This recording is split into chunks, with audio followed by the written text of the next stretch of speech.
But one of the things somebody said that really stuck out to me, and I'm like, man, this is the mindset. This is a loser's mindset. I'm not saying he's a loser. I'm not saying that at all. Mm-hmm. I'm saying this is a losing mindset. Yeah. He said something, because this post in particular was about how to get rich, but specifically how you can't get rich investing in index funds. This guy said, yeah, well, I don't have time to be a professional day trader.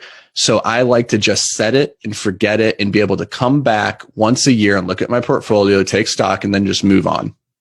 And I was like, set it and forget it is the most losing mindset you could possibly have about anything, not just about finances, but about anything, about your self-growth, your relationships.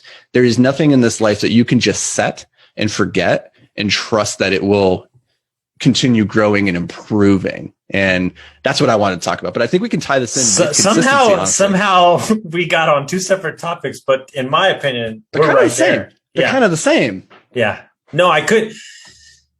You know what's interesting? Released 280 episodes, give or take, between two podcasts in about a year and a month or two.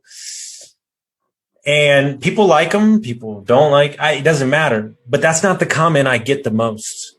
There's only one comment I get the most. Man, you're super consistent with your posting.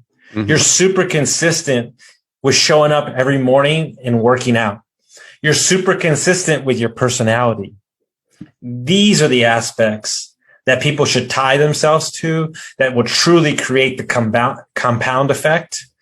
But to your point, on the back of what you said, is setting it and forgetting it is such a fixed mindset that it literally blows me away, because the actual mindset, the actual key to life is growth mindset on the back of consistency. Mm-hmm. Yeah. And because you have to show up every single day. You guys know that that's like my number one rule of life is 80% of success is just showing up. And then the other 20% is just doing what you say.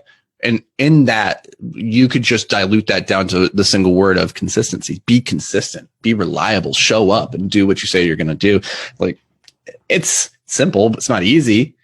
But anybody could do it. Anybody could do it. If you're listening to this right now and you're like, well, I can't do what Anthony and Austin do because Anthony is too smart and Austin's too good looking. Like, I don't have those traits. Like, no, like those aren't the traits to, first of all, neither are true. Second, well, Austin is pretty good looking. He's got a good looking beard there.